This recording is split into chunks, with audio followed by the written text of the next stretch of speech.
Maya, seorang gadis desa polos dan sederhana, nekat merantau ke kota besar untuk bekerja sebagai asisten rumah tangga di keluarga kaya raya milik pengusaha terkenal, Ardian. Hidup di rumah megah itu membuat Maya sering merasa minder. Namun, takdir mempertemukannya dengan Raka, anak tunggal keluarga itu yang tampan, berpendidikan, dan berhati lembut. Awalnya Maya hanya berusaha menjaga jarak, sadar posisinya hanyalah seorang pembantu. Namun, perhatian kecil Raka menolong saat ia jatuh, menyapa ramah di pagi hari, atau sekadar tatapan mata hangat perlahan membuat Maya jatuh cinta. Tanpa mereka sadari, benih cinta tumbuh di antara dua dunia yang sangat berbeda. Hubungan itu berjalan sembunyi-sembunyi. Mereka saling bertemu di dapur tengah malam, bercakap di taman belakang, dan saling menukar senyum penuh arti. Ada manis yang membuat hati bergetar, tapi juga rasa takut ketahuan. Bagi Maya, ini adalah cinta terindah sekaligus dosa yang bisa menghancurkan hidupnya. Namun kebahagiaan mereka tak bertahan lama. Nyonya Ratna, Ibu Raka, yang dikenal ambisius dan sangat menjaga kehormatan keluarga, mulai curiga melihat perubahan sikap putranya. Hingga suatu hari, Raka dipanggil ke ruang keluarga dan diberitahu bahwa ia akan dijodohkan dengan Amira, putri seorang pengusaha kaya, yang bisa menyelamatkan bisnis keluarga dari kebangkrutan. Bagi Raka, kabar itu bagaikan petir yang menyambar. Ia mencoba menolak, tapi Nyonya Ratna menekannya habis-habisan. Sementara Maya hanya bisa menangis dalam diam, menyadari posisinya yang tak punya daya. Meski Raka berjanji akan memperjuangkan cinta mereka, Maya yakin semuanya mustahil. Hari-hari menjelang pernikahan menjadi mimpi buruk. Persiapan berjalan megah, pertunangan diumumkan di media, dan Maya harus menelan sakit setiap kali melihat senyum palsu Raka di depan kamera. Hubungan mereka hancur. Maya memilih menjauh, sementara Raka terjebak dalam jerat kewajiban keluarga. Puncaknya tiba di hari pernikahan, gedung mewah dipenuhi ratusan tamu undangan, wartawan, dan keluarga besar. Maya hadir hanya sebagai pelayan, melihat dari kejauhan dengan hati remuk. Di depan penghulu, Raka duduk bersama Amira, wajahnya murung. Saat akad akan dimulai, suaranya tercekat. Tangan gemetar, napasnya terhenti. Semua orang menunggu, tapi Raka justru berdiri, menjatuhkan mikrofonnya, dan meninggalkan pelaminan. Kehebohan pecah. Tamu-tamu berbisik, Amira terhina dan Nyonya Ratna hampir pingsan. Lalu, di tengah kerumunan, Raka berlari menuju Maya. Dengan suara bergetar dan mata penuh air mata, ia berlutut di hadapan gadis sederhana itu. Wanita inilah yang ingin kuhabiskan hidupku bersamanya. Jika kalian ingin melihatku bahagia, maka restuilah cinta ini. Kata-kata itu membelah keheningan. Maya menangis tak percaya, sementara seluruh ruangan terdiam menyaksikan keberanian seorang pria memilih cinta sejati di atas segalanya. Leski, keluarga marah besar. Meski nama baik hancur, cinta mereka akhirnya memenangkan hati orang-orang terdekat. Ayah Raka perlahan luluh, melihat tekad anaknya yang begitu tulus. Meski jalan mereka tak mudah, Maya dan Raka memilih melangkah bersama bukan dengan restu penuh, tapi dengan keberanian untuk memperjuangkan cinta sejati yang tak mengenal status sosial.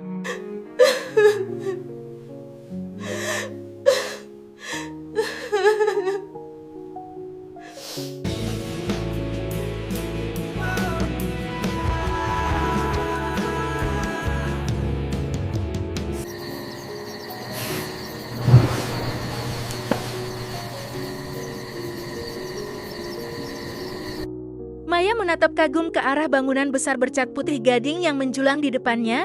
Rumah itu lebih pantas disebut istana dibanding sekadar rumah tinggal.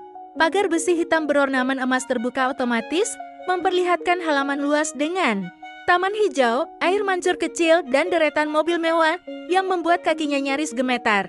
Ya Allah, disinilah aku akan bekerja? Gumamnya pelan sambil menggenggam erat tas lusuh berisi pakaian seadanya. Seorang satpam berpakaian rapi menyapanya. Kamu Maya kan? Asisten baru? Maya mengangguk cepat. Iya, Pak. Masuk saja. Sudah. Ditunggu Bu Ratna di dalam. Nama itu langsung membuat jantung Maya berdetak lebih cepat. Nyonya Ratna perempuan yang dikenal tegas, anggun, dan sedikit menakutkan. Dari cerita tetangga di kampung, keluarga Ardian ini memang salah satu yang paling kaya di kota. Mendengar dirinya diterima bekerja di sana, banyak yang berkomentar iri sekaligus khawatir. Kuat gak kamu kerja di rumah orang kaya begitu? Dengan langkah kecil penuh ragu, Maya masuk ke dalam rumah megah itu. lantainya dari marmer dingin. Berkilau, lampu kristal menggantung di atas kepalanya dan dinding-dinding dipenuhi lukisan mahal. Maya sampai merasa takut kalau sandalnya meninggalkan bekas kotor di lantai bersih itu. Tak lama, muncul seorang wanita berusia sekitar 50-an. Penampilannya elegan, rambut disanggul rapi, dan setiap langkahnya memancarkan wibawa. Dialah Nyonya Ratna. Kamu Maya? Suaranya datar, penuh penilaian. Ya, Bu, jawab Maya, menunduk sopan. Nanti kamu bantu di dapur, bersih-bersih. Sama. Kadang jagain taman belakang. Jangan banyak tingkah. Saya nggak suka pembantu yang cerewet atau sok dekat. Paham? Maya buru-buru mengangguk. Paham, Bu.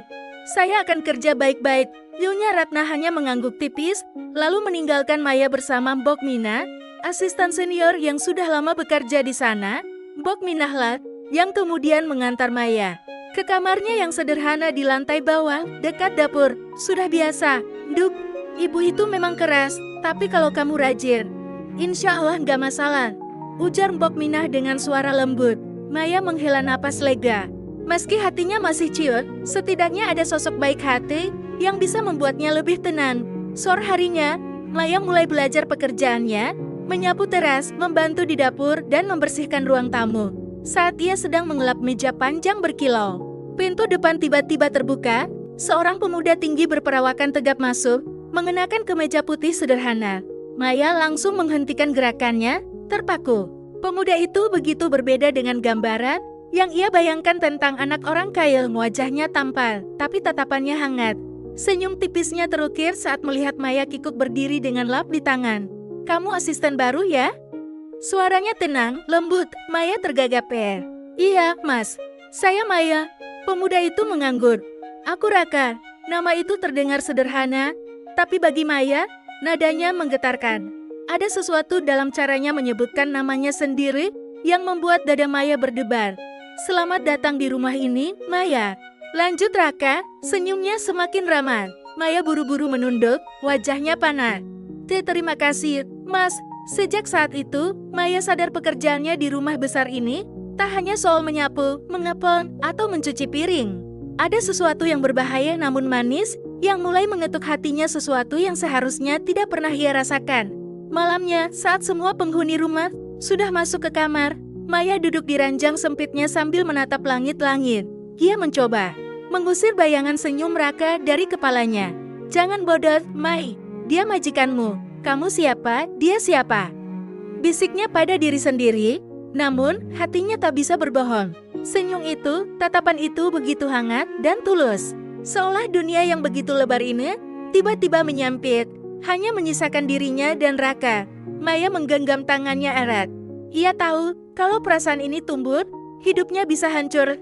Tapi, bisakah ia menolak? Hari pertama di rumah itu telah memberinya jawaban. Perjalanan yang akan ia lalui tidak akan mudah. Dan mungkin, hatinya akan diuji dengan cara yang tak pernah ia bayangkan. Hari-hari pertama Maya di rumah besar itu berjalan penuh rasa canggung. Ia masih sering salah menaruh gelas, lupa aturan kecil, atau salah memanggil anggota keluarga.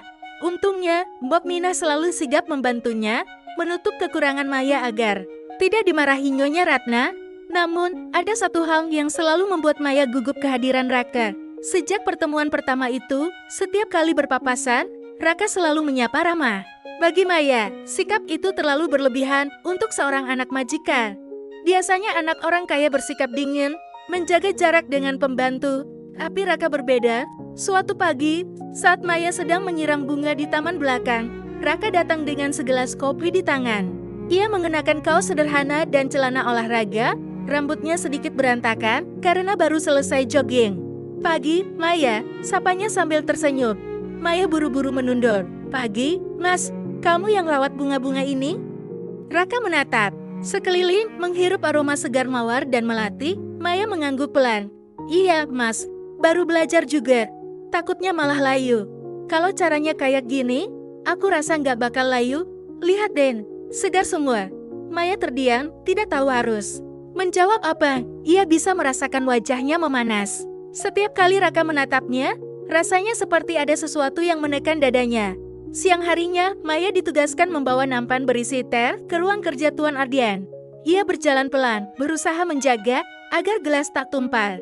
Namun, saat ia melangkah masuk, kakinya tersandung karpet tebal, nampan oleng dan teh hampir tumpah mengenai jas Tuan Ardian.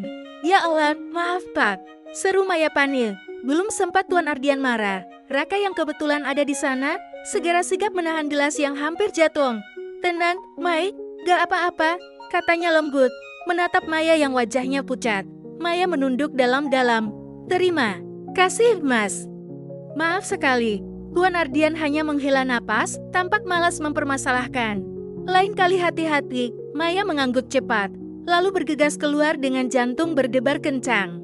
Ia tidak hanya gugup karena hampir membuat kesalahan besar, tapi juga karena tatapan Raka, tatapan penuh perhatian, yang membuat kakinya lemas. Hari berganti, dan Maya semakin sering menemukan dirinya berada di situasi tak sengaja bersama Raka, entah itu saat ia sedang menjemur pakaian, lalu Raka lewat dan menawarinya minum.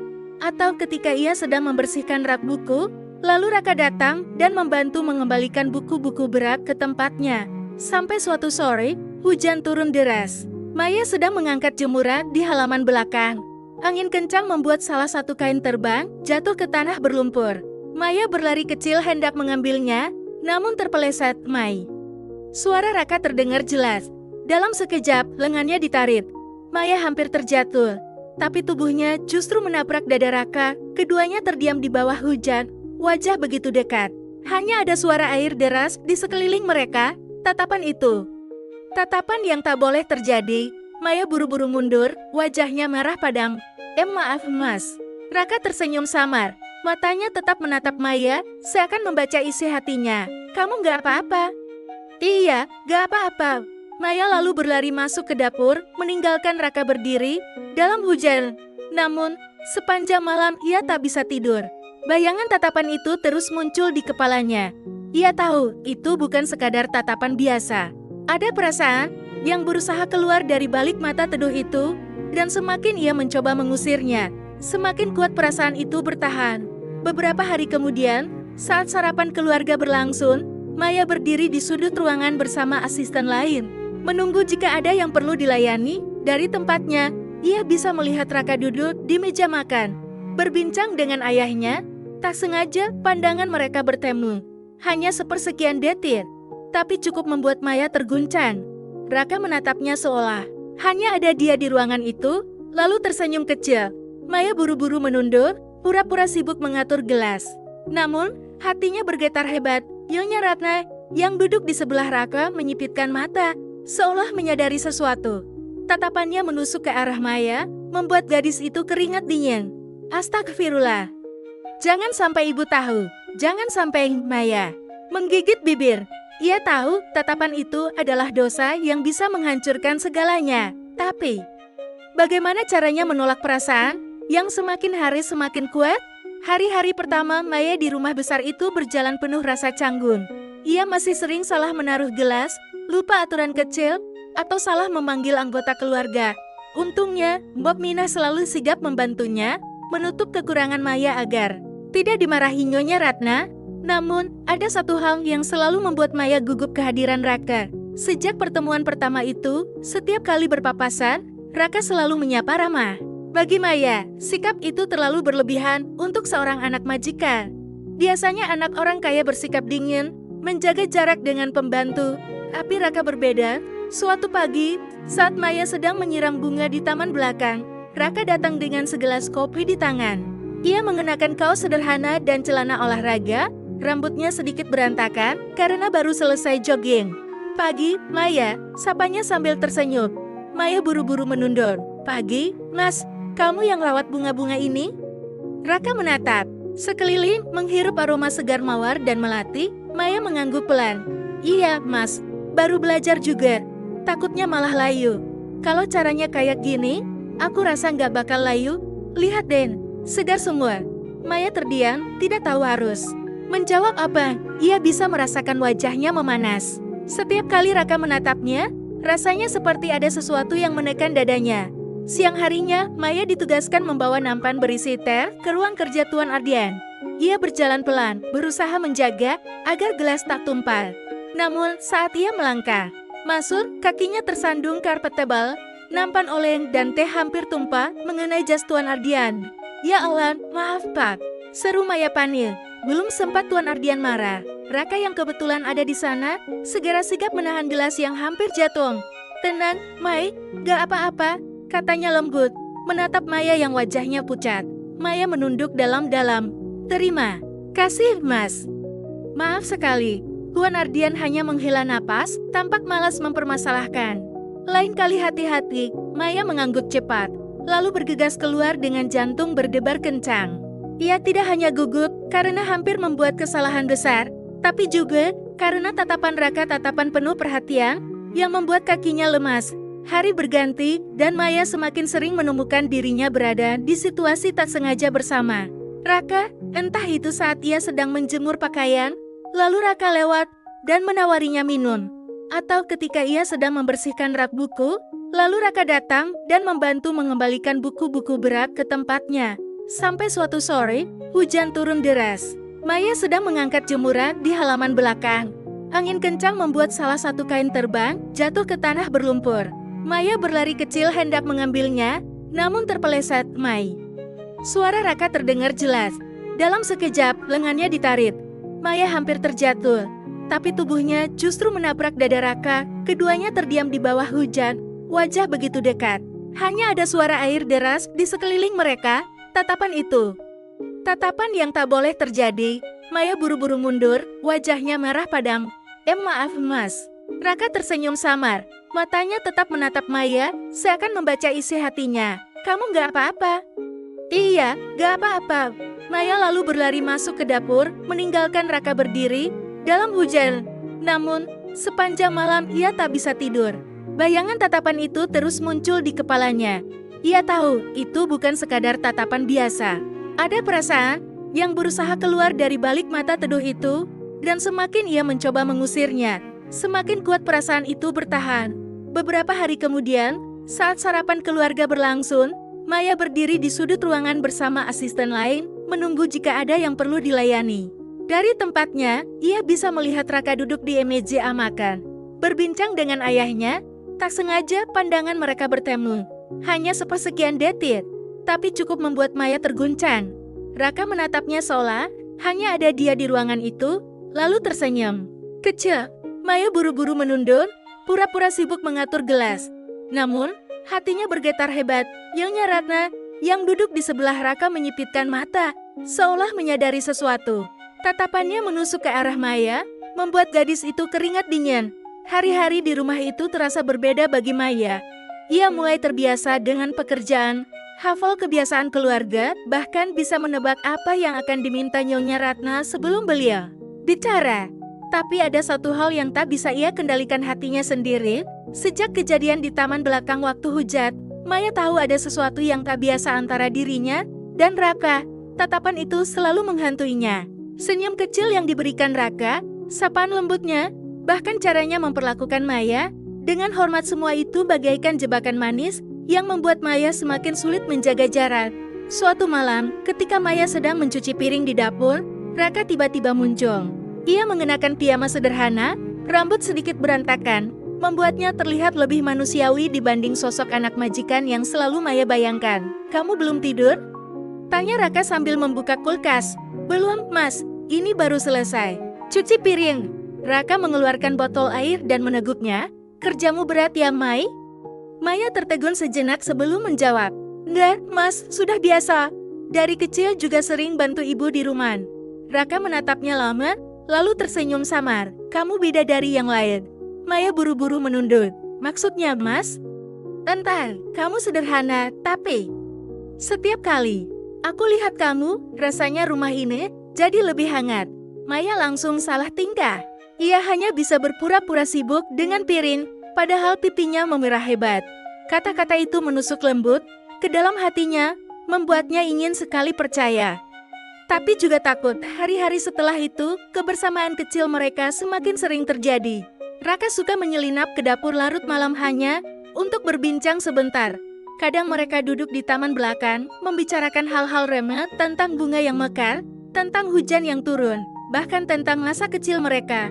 Maya menceritakan Kehidupan di kampung, betapa ia sering bermain di sawah, menolong ibunya berjualan di pasar. Raka mendengarkan dengan mata berbinar, seolah cerita sederhana itu begitu berharga. Aku iri, Mai, kata Raka suatu malam di teras belakang. Hidupku penuh aturan. Dari kecil sekolah, di luar negeri, pulang hanya saat liburan. Semua sudah diatur ibu, kadang aku merasa. Bukan aku yang menentukan hidupku. Maya menoleh, menatapnya dengan iba. Mas Raka kan punya segalanya, orang tua, harta, pendidikan. Apalagi yang kurang? Yang kurang kebebasan dan seseorang yang benar-benar mengerti aku, jawab Raka lirih. Tatapannya jatuh tepat ke arah Maya. Hati Maya berdegup kencang. Malam itu terasa terlalu sunyi, tatapan itu terasa terlalu dalam. Mereka sama-sama terjebak dalam keheningan yang berbahaya. Namun, rahasia tidak selamanya bisa tersembunyi. Suatu siang, Maya dipanggil Nyonya Ratna untuk mengantarkan dokumen ke kamar Raka. Jantung Maya langsung berdebar. Ia mengetuk pelan pintu kamar dan suara Raka dari dalam mempersilakannya masuk. Kamu lagi belajar?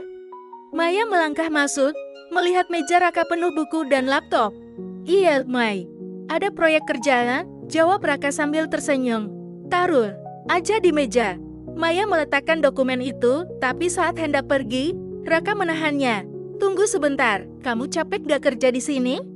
Maya menggeleng enggak, Mas, saya baik-baik aja. Raka bangkit, mendekatinya Mai. Aku senang. Kamu ada di sini, Maya terpaku. Jarak mereka terlalu dekat, hanya terpisah beberapa langkah.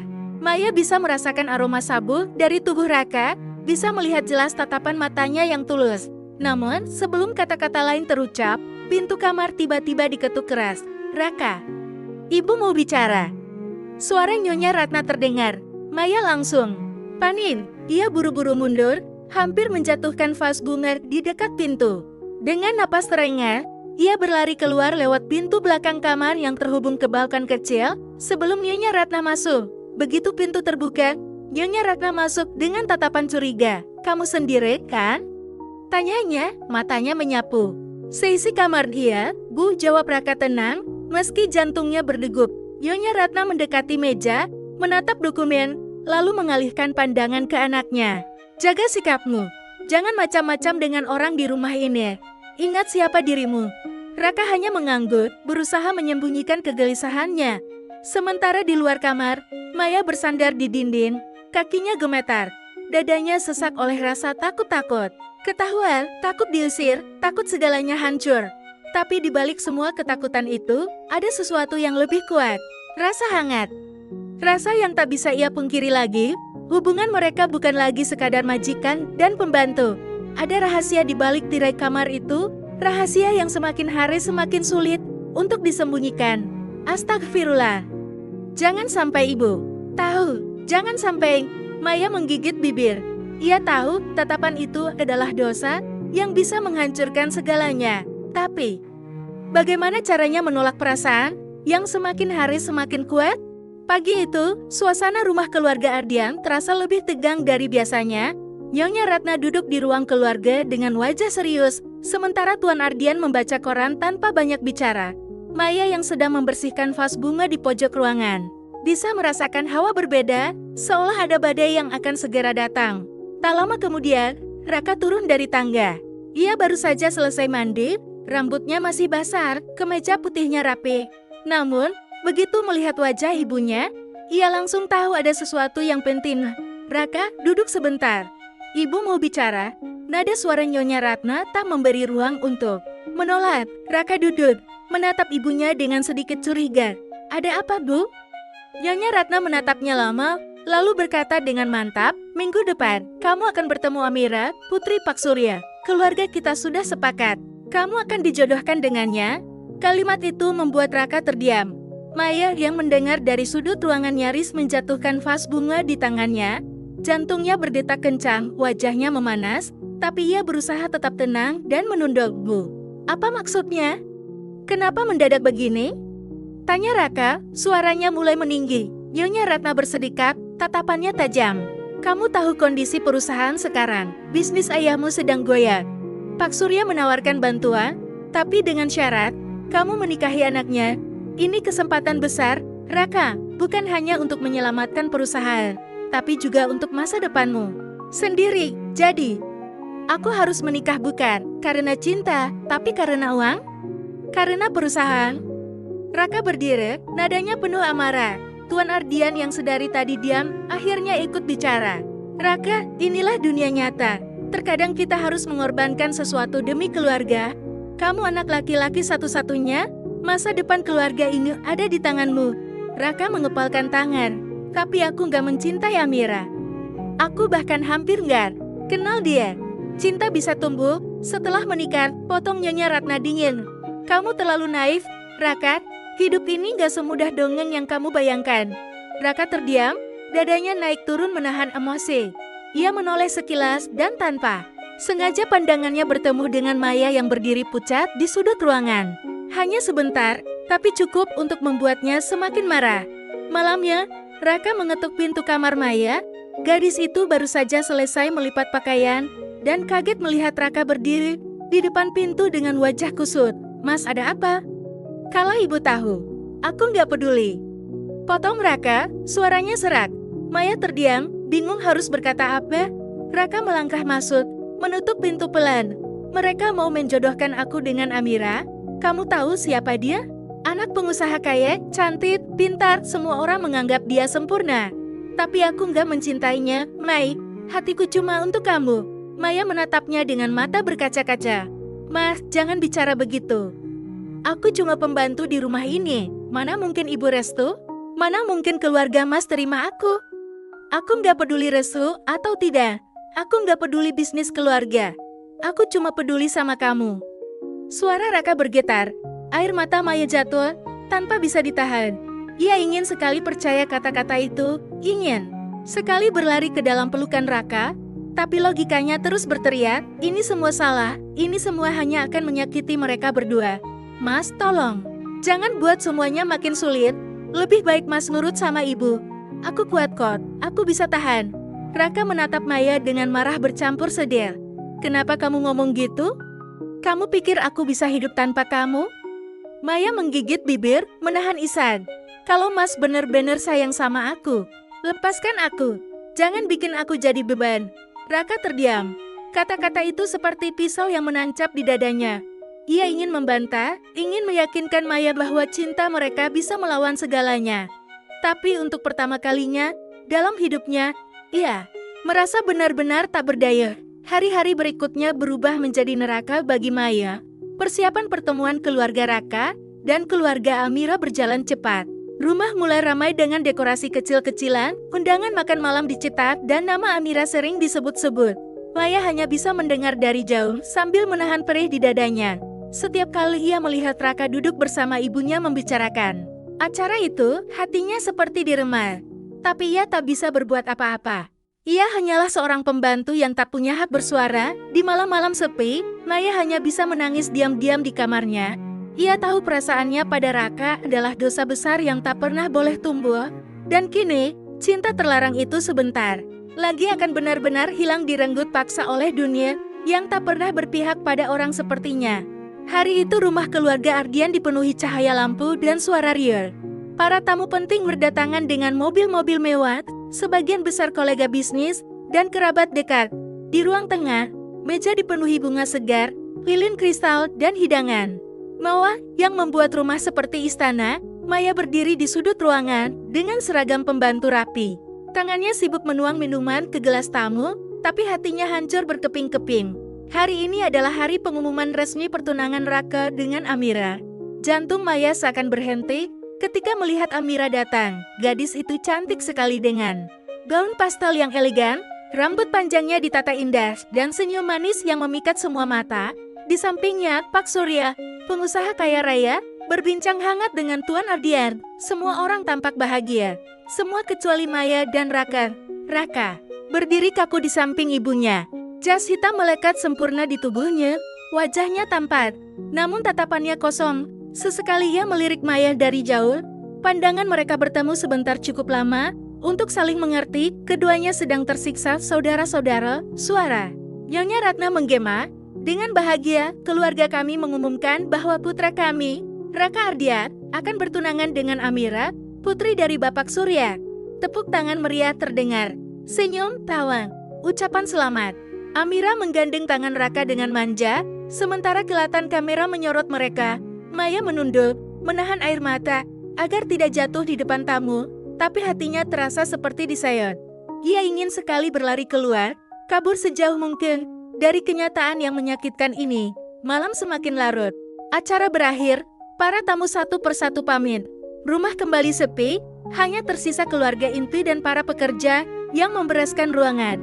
Maya bergegas masuk ke kamarnya. Begitu pintu terkunci, tangisnya pekat.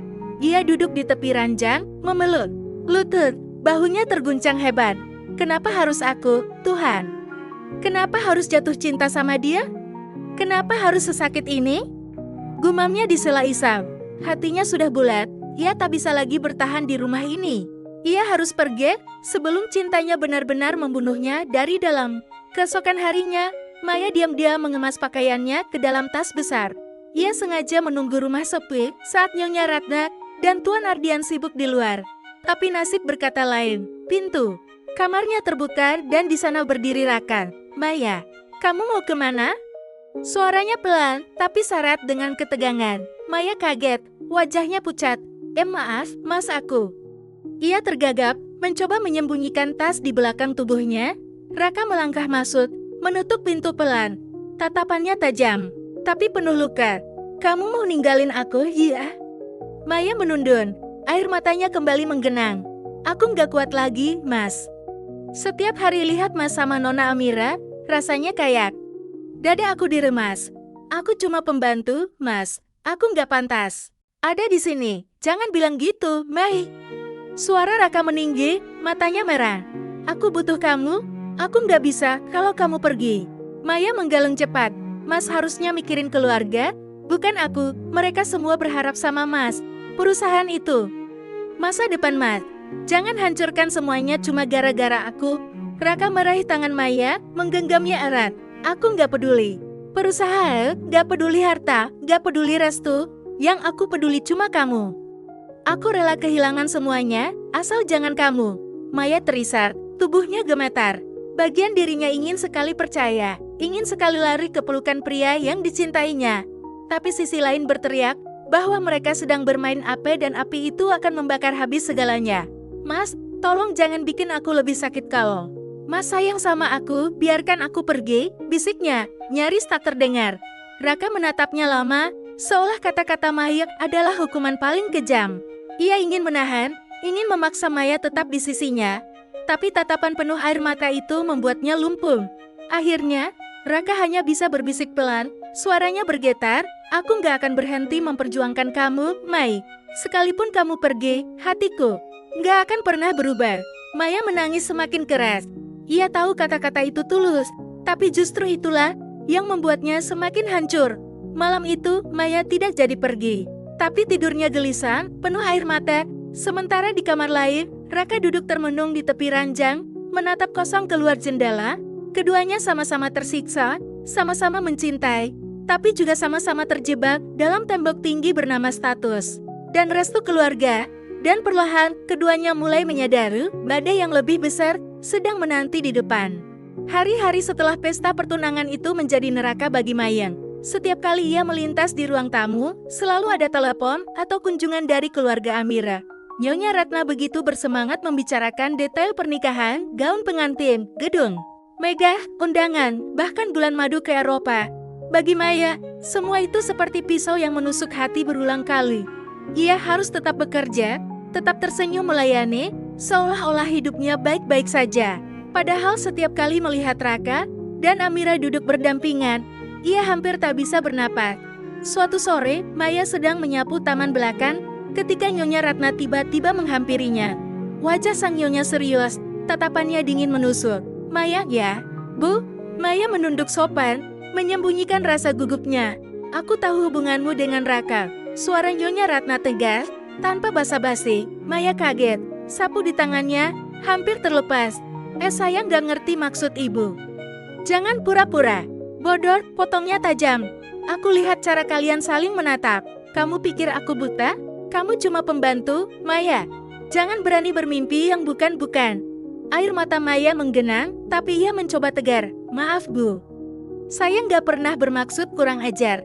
Nyonya Ratna mendekat, wajahnya penuh amaran. Kalau kamu benar-benar gak mau kurang ajar, angkat kakimu dari rumah ini sebelum pernikahan Raka.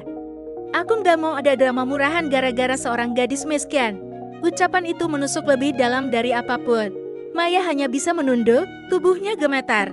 Ia ingin membela diri, ingin berteriak bahwa cintanya pada Raka tulus, bukan ambisi. Tapi apa gunanya? Statusnya sudah jelas. Mulai besok, aku nggak mau lagi lihat kamu dekat-dekat sama Raka, ujar Nyonya Ratna sebelum pergi meninggalkan Maya yang hampir robot. Malam itu, Maya menangis sendirian di kamarnya. Ia tahu waktunya di rumah itu sudah hampir habis. Rasanya sesak mencintai seseorang tapi dipaksa mundur, seolah cintanya adalah dosa. Namun sebelum ia sempat tidur, pintu kamarnya diketuk pelan. Raka masuk dengan wajah lelah. Aku dengar mama marahin kamu? Tanyanya langsung, duduk di sisi ranjang. Maya buru-buru menghapus air mata. Mas, tolong jangan bikin keadaan tambah buruk. Ibu udah gak suka sama aku. Kalau Mas terus deket sama aku, nanti Mas yang kena masalah. Raka menatapnya dalam-dalam. Masalahku cuma satu, Mai. Kalau aku kehilangan kamu. Maya terdiam. Hatinya bergetar hebat. Tapi ia tetap mencoba keras kepala. Mas punya kewajiban sama keluarga, sama Amira. Jangan sakitin mereka cuma karena aku nggak pernah cinta Amira.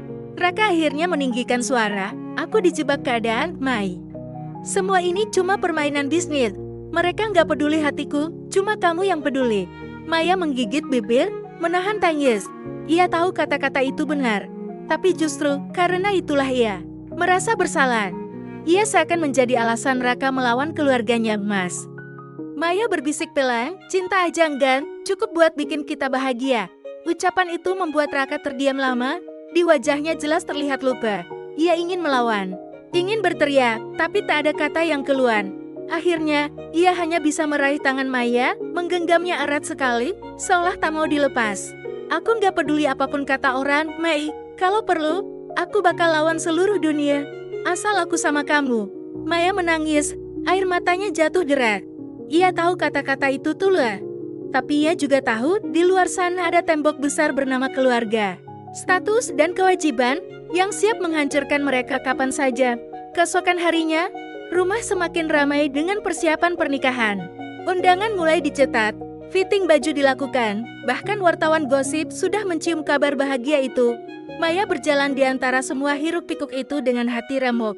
Ia tahu waktunya sudah dekat waktu untuk pergi, atau waktu untuk hancur bersama.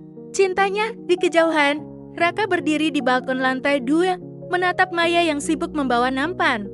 Pandangan mereka bertemu sejenak, penuh luka dan kerinduan. Dalam hati keduanya sama-sama berdoa, semoga ada keajaiban. Karena kalau tidak cinta, ini hanya akan membawa kehancuran. Sejak pagi, suasana rumah itu berbeda. Maya bisa merasakannya, tatapan para asisten lain, bahkan sopir, terasa aneh. Ada bisikan-bisikan kecil setiap kali ia lewat. Hingga siang hari, semua terjawab. Nyonya Ratna memanggil Maya ke ruang tamu.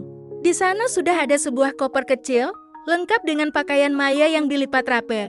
Maya, suara Nyonya Ratna dingin, tanpa rasa iba sedikit pun. Mulai hari ini, kamu gak perlu kerja lagi di rumah ini. Darah Maya seakan berhenti mengalir. Pandangannya tertuju pada koper itu, lalu kembali ke wajah Nyonya Ratna. Ibu. Maksud ibu, saya di PK? Anggap saja begitu, jawabnya singkat. Aku nggak mau ada masalah. Kamu anak baik, aku akui. Tapi kamu sudah melampaui batas. Hubunganmu dengan Raka sudah terlalu jauh. Aku nggak bisa biarkan itu terus terjadi. Maya menggigit bibirnya, sampai hampir berdarah. Ia ingin membela diri, ingin menjelaskan bahwa cintanya tulus, bukan main-main. Tapi melihat tatapan Nyonya Ratna yang penuh kebencian, kata-kata itu mati di tenggorokannya. Aku udah carikan pengganti. Kamu akan dapat pesangon lebih dari cukup. Itu sudah cukup kan? Lanjut sang nyonya sambil menyodorkan sebuah amplop coklat di meja. Maya menundur. Air matanya menetes membasahi lantai. Ia tak sanggup menjawab. Saat itulah, Raka masuk, nafasnya terengat. Seolah ia sudah berlari. Wajahnya pucat ketika melihat koper Maya. Mama. Suaranya meninggi. Apa-apaan ini? Nyonya Ratna berdiri, wajahnya tegas. Ini demi kebaikanmu. Raka, aku gak mau kamu makin terseret jauh sama anak ini. Kamu punya Amira. Kamu punya masa depan. Jangan rusak semuanya cuma karena seorang pembantu, Mama. Raka hampir berteriak. Jangan pernah hina Maya seperti itu. Dia lebih berharga daripada semua harta kita. Ruangan itu mendadak hening. Maya menutup mulutnya, tubuhnya bergetar. Ia tak pernah mendengar Raka seberani itu melawan ibunya. Namun Nyonya Ratna hanya tersenyum sinis. Kalau kamu benar-benar sayang sama dia, buktikan setelah kamu jadi kepala keluarga sendiri, bukan sekarang. Sekarang kamu milik keluarga ini. Dan keluarga ini butuh kamu untuk menyelamatkan bisnis yang sedang di ujung tanduk.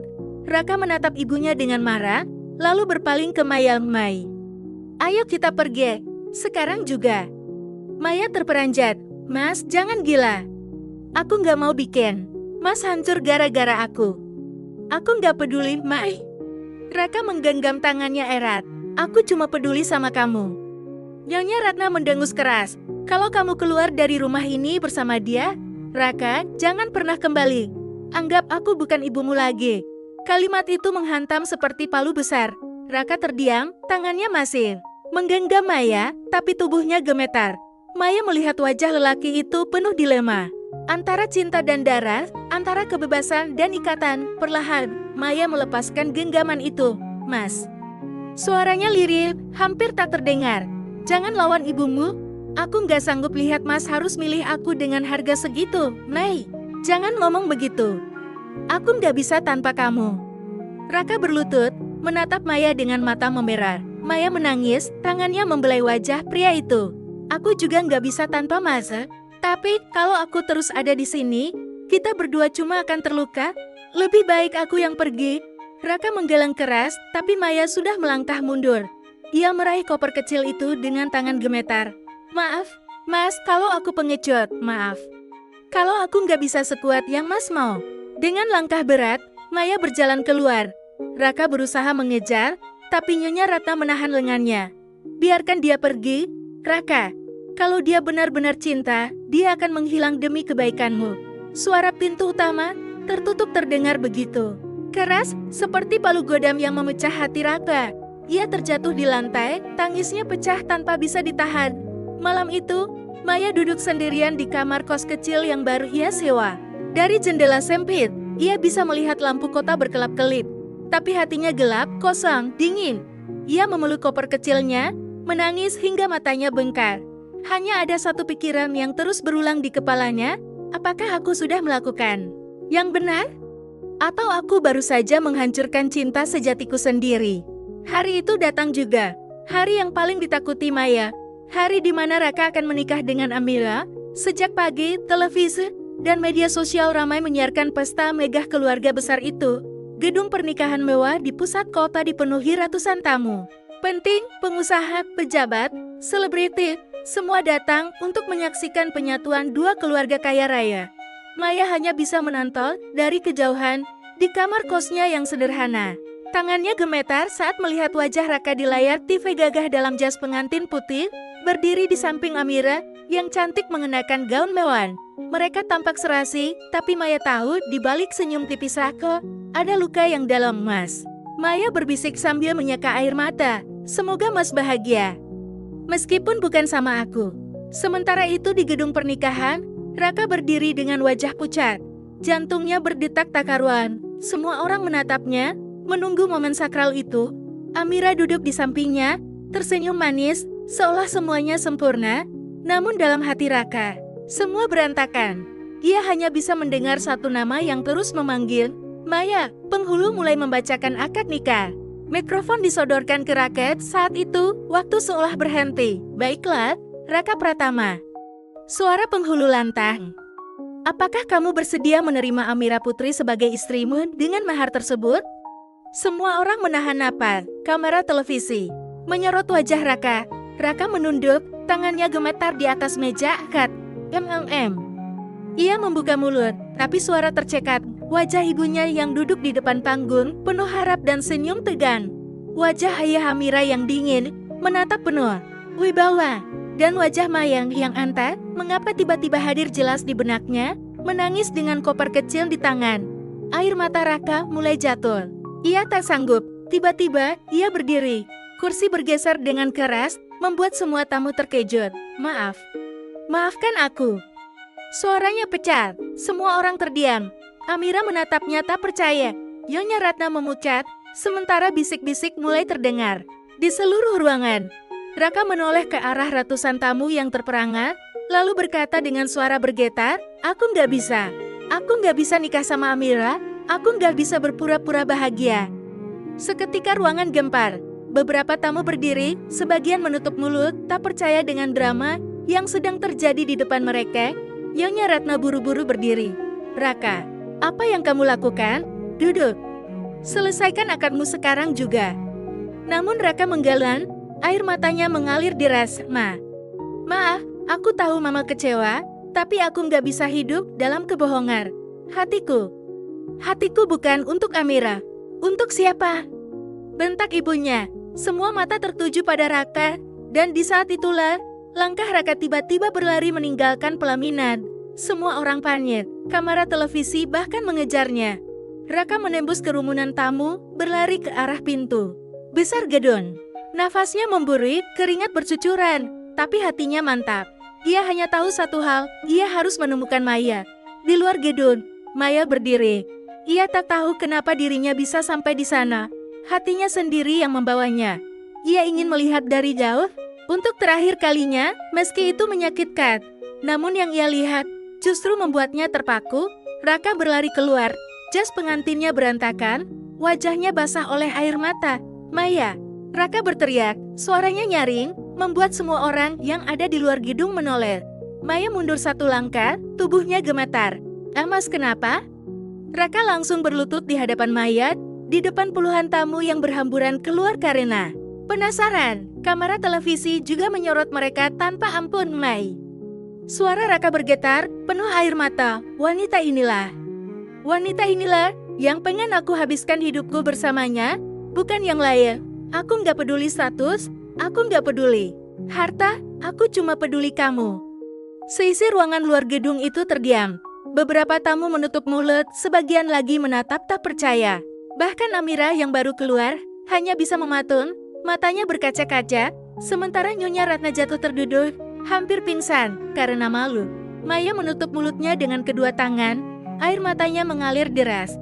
Ia tak pernah membayangkan Raka akan seberani ini menghancurkan segalanya, hanya demi dirinya. "Mas." Suaranya bergetar.